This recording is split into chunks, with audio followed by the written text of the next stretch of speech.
queria chamar a atenção para uma informação trazida agora há pouquinho pela nossa Natália Pazzi, lá de Brasília, Cláudio Humberto.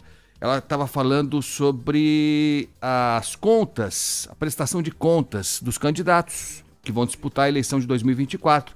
É sempre assim, né? Tem que apresentar para o TSE as contas e tal. E numa passada de olhos, assim, num primeiro relancezinho, o TSE identificou mais de 59 mil possíveis irregularidades. E por que possíveis ainda? Porque precisa ainda detalhar e tal, fazer um cruzamento de dados da Receita Federal com o Tribunal de Contas da União. Mas a gente falou de possíveis irregularidades porque a gente é legal. Porque tem algumas aqui que são um descalabro, né? Então a Natália estava dizendo aqui que tem caso de doação de pessoas que morreram, 6 casos já identificados de pessoas mortas que fizeram doação para candidatos nessa campanha de 2022. Tem 190 casos de doações de valores feitas por desempregados. Bom, até pode ser, né? Não é muito comum, mas pode até ser. E aí tem um caso aqui de um candidato que recebeu 10 mil doações de empregados de uma mesma empresa. Bom, somando tudo aqui, segundo o levantamento inicial feito pelo TSE, Cláudio Humberto, são 605 milhões de reais em doações que estão sob suspeita. Não é pouca coisa não, né, Cláudio Humberto? Bom dia para você.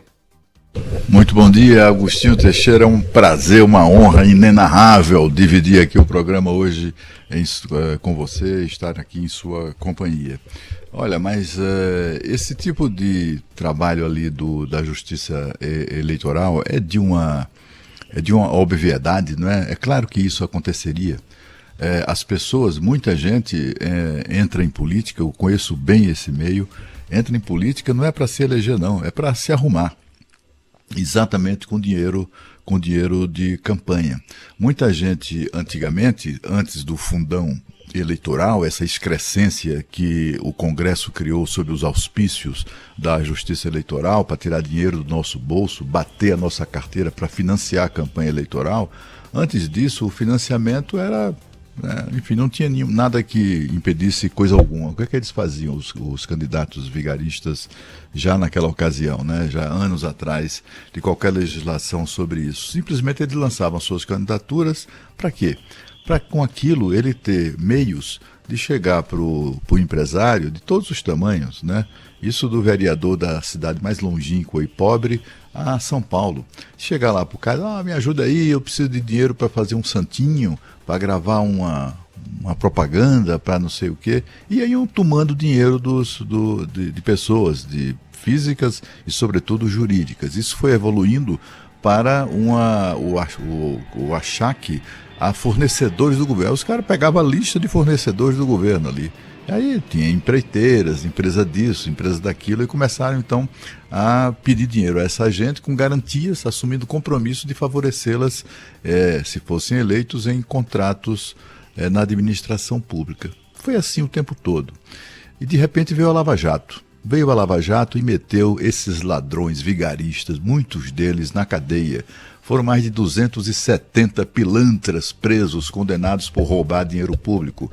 E grande parte deles exatamente usando ou recebendo esse tipo de propina antecipada.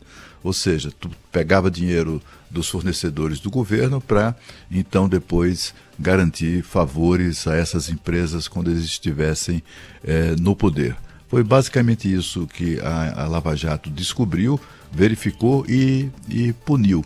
Aí o que é que aconteceu? Com a Lava Jato, com a chegada da Lava Jato, as pessoas, os políticos, esses pilantras, começaram a ficar com medo, Augustinho, de amanhecer o dia com a Polícia Federal na porta, né?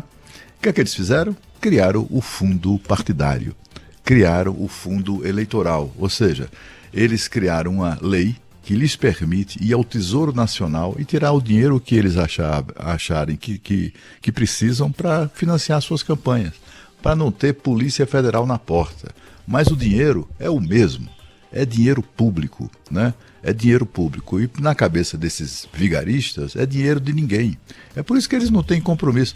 Eles vão lá, recebem esse dinheiro do fundo partidário e botam no bolso.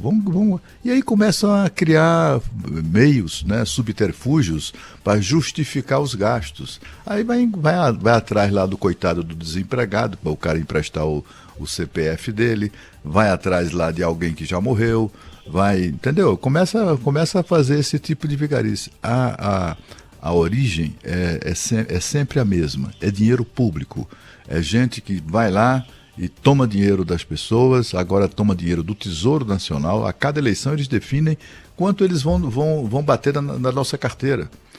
Não é? Esta eleição agora foram quase 5 bilhões de reais, numa campanha que, a rigor, deveria ser a mais barata da história. Por quê? Porque é a campanha absolutamente tomada pelas tecnologias da informação que baranteiam os custos. Não tem showmício, não é preciso imprimir cartaz, não é preciso imprimir outdoor, todas essas coisas muito caras em campanha, não precisa mais. As redes sociais ocuparam esse espaço. Nós temos um presidente da República hoje, no exercício do cargo, no final do mandato, que há 4 anos foi eleito gastando 2,5 milhões de reais. 2. A campanha da Dilma custou 700 milhões de reais. Só para você ter uma ideia de como essa gente rouba. Então, assim, essa questão aí da justiça eleitoral, de estar glosando prestação de contas, e é uma ninharia, ou pelo menos assim, era muito esperado, né? Ninharia no sentido de que o grosso mesmo eles não pegam, não vão pegar nunca o grosso, porque é tudo muito bem feito, escritórios de advocacia super sofisticados apresentam relatórios, né? Eles produzem relatórios para justificar o gasto, emitem nota fiscal, é tudo farsa, né? Porque o objetivo mesmo é meter dinheiro do Tesouro Nacional no próprio bolso. É isso aí, Cláudio Humberto. E não por acaso, a gente estava falando da prestação de contas, né? Dos candidatos, o TSE está de olho nisso, mas a gente está ainda numa fase inicial, o TSE diz que mais para frente vai checar tudo isso aí, mas depois do cidadão eleito também, né? Aí você vai chorar na cama que é lugar quente. Mas não por acaso, viu, o Cláudio Humberto e ouvintes, saiu um levantamento essa semana, eu separei aqui, também a partir de dados do TSE. E tem tudo a ver com o que você acabou de falar, Cláudio. Olha só, o levantamento feito pelo TSE comparando o patrimônio de deputados federais que foram candidatos em 2018 e que são candidatos agora em 2022. Então, nesse período de 4 anos, comparando o patrimônio desses deputados há 4 anos e com o que eles têm agora, né? E aí, o levantamento que é um tapa na cara de todos nós, né? O levantamento dá conta de que um em cada 5, de 5 candidatos, admite que o patrimônio dele dobrou nos últimos 4 anos. Então, 1 em cada 5 deputados duplicou o seu patrimônio nos últimos 4 anos. São candidatos a deputados federais que já estão no cargo e que vão concorrer à reeleição agora em 2022.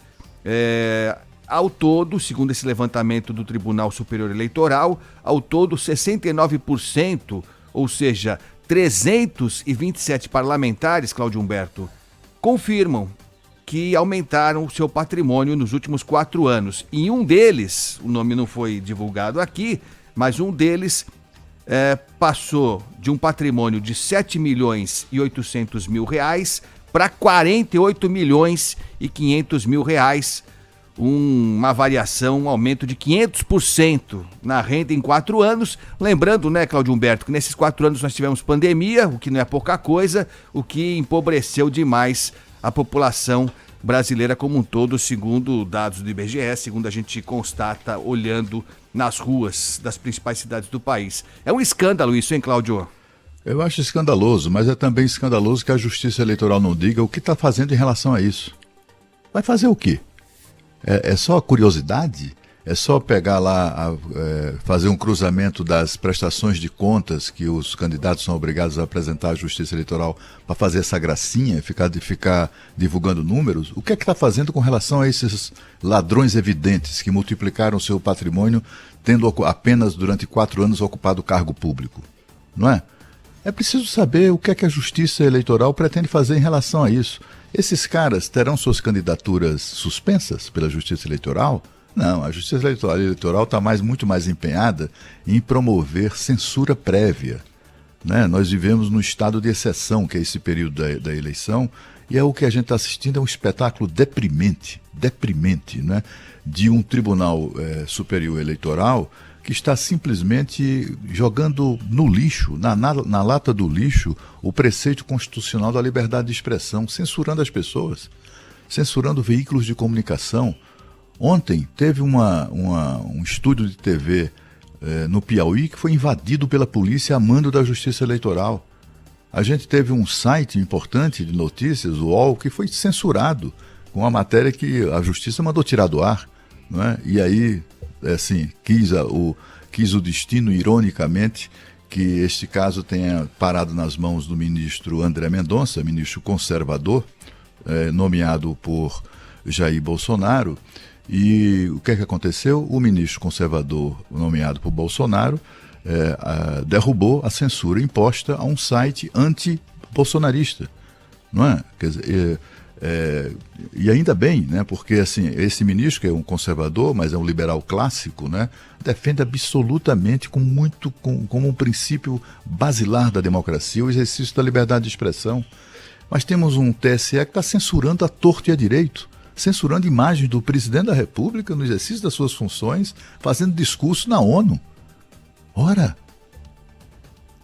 todos os antecessores do Bolsonaro, com a exceção do Itamar Franco, que era meio bicho do mato e não quis fazer isso, todos os outros, inclusive em campanha para a reeleição, foram lá na ONU para discursar, posar para foto. E as imagens foram usadas, claro, estava lá no exercício das suas funções, né, constitucionais de presidente da República. Mas o atual Tribunal Superior Eleitoral, a atual justiça brasileira, né, a Corte, o Supremo e tal, vive um momento tão ruim, né, de um momento de tanta mediocridade, de tantos ânimos exacerbados, né, falta aquele bom senso, a temperança sobre a qual se referiu aqui neste programa o ministro Marco Aurélio, né? Está todo mundo muito partidarizado, né? O corregedor-geral da Justiça no TSE é um cara que o ministro nomeado pelo Lula, sabe? Também não seria aceitável que fosse nomeado pelo Bolsonaro. Tem que ser alguém mais experiente, tivesse mais tempo no cargo ou nas funções, e alguém com isenção. O ministro corregedor que está proibindo essas coisas todas do Bolsonaro, tem imagens dele, né, constrangedoras nos bastidores da posse do Alexandre de Moraes na presidência do TSE, em que ele aquela coisa, aparece isso no vídeo claramente, né? Aquele monte de gente ali e tal, ele se aproxima do ex-presidente Lula, cochicha alguma coisa no ouvido do presidente Lula, algo que o ex-presidente parece ter gostado, porque reagiu com tapinhas carinhosos na bochecha do ministro. É esse ministro que está tomando decisões e impondo censura ao adversário do Lula. Enfim, olha, a gente vive um momento muito triste, né? Em vez de se limitar a divulgar estatísticas, números que ridicularizam, não só que ridicularizam, mas que expõem a desonestidade ou a suspeita de desonestidade de políticos, o TSE precisa dizer o que é que vai fazer em relação a isso. O que é que fez? Suspendeu? Mandou prender? Mandou arrestar os bens? Mandou bloquear as contas? O que é que o TSE fez contra isso? Ou vai ficar somente na curiosidade da divulgação dos números?